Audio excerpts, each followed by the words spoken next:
All right, this is going to take us to chapter 2, where we're going to introduce some basic energy concepts. My physics people, this is going to be pretty easy for you. We're just touching the surface of physics. So for everyone else, this could be a review from, say, bio or chem. So first, to start off with, when we think about energy, one of the things I really want you to think about is how energy travels in wavelengths. Okay, so one important thing that's going to apply to future chapters is when you take a look at the wavelength, the longer the wavelength, the lower the energy. The closer in the wavelength, from crest to crest, from peak to peak or trough to trough, the shorter that wavelength, the more energy that it has behind it. So if you take a look at this range of wavelengths, ultraviolet, X-rays, gamma rays, the things that we're worried about, those have a really high energy content and a very short wavelength. Whereas things like radio waves or microwaves, those have a much longer wavelength and therefore lower energy content. Now, if we take a look at what energy in its essence is, it's the ability to do work or transfer heat. So work, you have to actually push something and move it. So you have to have some distance covered. So we'll see work in a second when I talk about kinetic and potential energy. So one other thing to touch base on this wavelength portion is when we talk about that high content energy, that short wavelength, we'll refer to that as ionizing radiation. And what we'll talk about mostly with that are gamma rays, X-rays, and UV. And that ionizing radiation means it has enough power to create an ion, so it will knock an electron off of something. So, for example, like when you go get an X-ray, they put an iron apron over your chest or your stomach to make sure you're protecting your internal organs, to make sure you're not exposing yourself to too much ionizing radiation, because that can be dangerous. Now, if we go and take a look at work, kinetic, and potential energy, this should be a review from previous science classes, that as you push a car up a hill, that's going to be doing work. And this is not going to work. But if you push a car up a hill, that's doing work. Once it sits here right at the top of the hill, that would be potential energy. So here, the energy of gravity is working on it. So sometimes we refer to potential energy as the energy of position. And then as it moves down the hill, that would be kinetic energy, or the energy of motion. So we're going to be talking about this when we talk about power, how we make electricity. We're going to be looking at transfers of energy from potential to kinetic. So we'll be looking at the various forms of energy. Now, within physics, we have a couple of laws, and the ones that we have to know are the first and second law of thermodynamics. So the first law of thermodynamics is sometimes called the conservation of energy, and what this tells us is energy is neither created nor destroyed. But the second law comes in and tells us that when energy is used, it does change forms. So when energy is used and changes forms, it moves to a less organized form.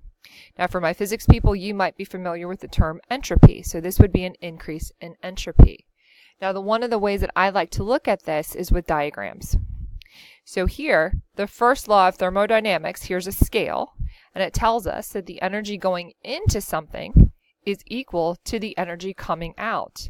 But this diagram shows us both first and second laws of thermodynamics, because if you look, the energy coming in looks different than the energy coming out because it has changed forms.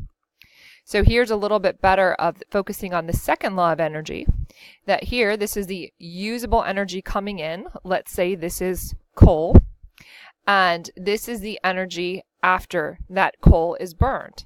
So we have some left in free energy and unusable. Now, most of the time when energy gets used, what we refer to it in APES is that it turns to heat.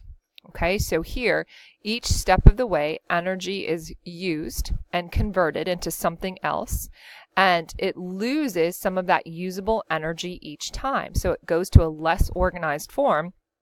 In our context, it will usually be heat is what it's transferred to. So here, this is heat in the first conversion, this is heat in the second, and this is heat in the third. And we'll be able to see this in a video coming up. All right. So still I want to be able to make sure that you know what I want you to be able to be focusing in on. So I'm kind of leaving in these discussion slides to make sure you have a clue of what I think are important. So here in these past slides, what I think are most important is our difference between potential and kinetic energy, making sure you can have good definitions of them, and making sure you can just have some examples. So I'll give a couple of example of potential and kinetic energy as applied to what we'll be doing in class. In a couple weeks, we'll be talking about renewable energy, and water is a great way to breed renewable energy. So water behind a dam, that would be an example of potential energy because it's energy of position. It's raised up. And as water is released and is able to flow down through the dam, that's kinetic energy. So that is energy of movement. Now our laws of thermodynamics, just making sure you know them in different contexts and different words. So sometimes that first law of thermodynamics would be the law of conservation of energy. Sometimes it might be said that energy going in is equal to energy going out. But what's important to remember, that energy coming out, based on our second law of thermodynamics, says that energy will be different, and most likely it will be heat. It will be a less usable form, less organized form. Now, one thing we'll be talking about here in class is how to increase efficiency. So when we think about efficiency, it's how well you do something. So one way to think about it is energy output over energy input. Or another way to look at this is what energy you get out over what energy you put in. So here we're going to bring in our second law of thermodynamics, recognizing that nothing is 100% efficient. We always lose some energy in the form of heat. So another way to look at efficiency is how much energy is wasted. And then in order to do that, we want to be able to match our energy source to our energy need. So here's a good graphic of a coal-fired power plant, which is not very efficient. So when we burn coal, we get 35% of usable transferred electricity, but 65% of that energy stored in that coal is given off as heat. And then as the energy transfers through our power lines, we lose 10% as heat. And then as we go to an incandescent light bulb, which you actually don't find much anymore, only of all that energy coming into this light bulb, only 5% is transferred to what we are looking for, which is light, and 95% is heat. And you guys kind of know this if you've ever tried to change one of these light bulbs when it just went out. It feels really, really hot. You can't touch them right away. So what we've done to improve efficiency is we focused on this light bulb and we switched to things like compact fluorescent or LED lights that don't give off as much heat. So that's one way to reduce the amount of energy loss because you're cutting out this heat source loss. Now, other things we can improve efficiency with, one is a term that's called cogeneration. Now, cogeneration really is finding a way to use waste energy as another usable source. Okay, so here's an example of how we might do that in some type of a power plant. Pretty much we'll see in a second that when we want to make electricity, we put in fuel. That fuel is used to heat water that we want to turn an engine or a turbine. Now, as that turbine turns, that's going to create heat. So if we can somehow channel that heat to heat a new water source, that's going to create steam or warm water that can be used for cooling or heating of a building. Okay, so if we're trying to make electricity, we're going to use the heat that's produced by a turbine, and we're going to capture that heat and use it for steam or hot water. Now, another type of cogeneration using a waste energy would be a landfill. A landfill has a lot of methane that is released. Methane is a natural gas that if we can capture it, then we can use that as an energy source. Now, one big way that we can focus on is transportation. The technology does exist to improve the efficiency of our cars. We have hybrids, we have electric cars, we have good gas mileage on cars, but a lot of times our choices may not benefit efficiency-wise. So if we want to drive a big truck or a big car, we're going to suffer with gas mileage.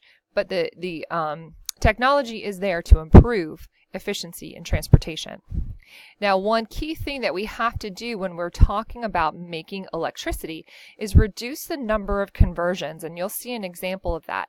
But we need to remember our second law of thermodynamics, that we're always going to lose energy every time we convert energy from one form to another.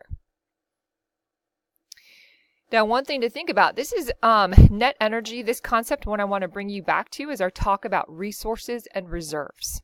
That if we remember that a resource has the potential to make a profit, but it doesn't make sense to mine an ore if it costs more money to find it, to dig it up, to process it, to transport it than you would for selling it. Same with energy. It doesn't make any sense to mine for oil or coal if it takes more energy than that energy source will give you. So what we have to realize is it takes energy to find our energy. So all the things that come into play when we're talking about getting energy is that we have to dig it up, like with our mining. We have to transport it. We have to process it. We have to convert it. We saw all that in our mining video. And then it has to get used. And all along the way, there are losses. So if you can reduce some of those conversion, reduce some of these steps, your net energy will increase. Now, what your book refers to for net energy is this acronym EROEI, energy returned on energy invested. And really all that's saying is the net energy. How much energy do you get subtracted from the energy that you use to get it? Now, when we start talking about electricity, one of the things that I want you to start thinking about is how developed versus developing countries use electricity. Okay, so when we've mentioned before the term carbon footprint, and developed nations have a much higher carbon footprint because we use a lot more energy.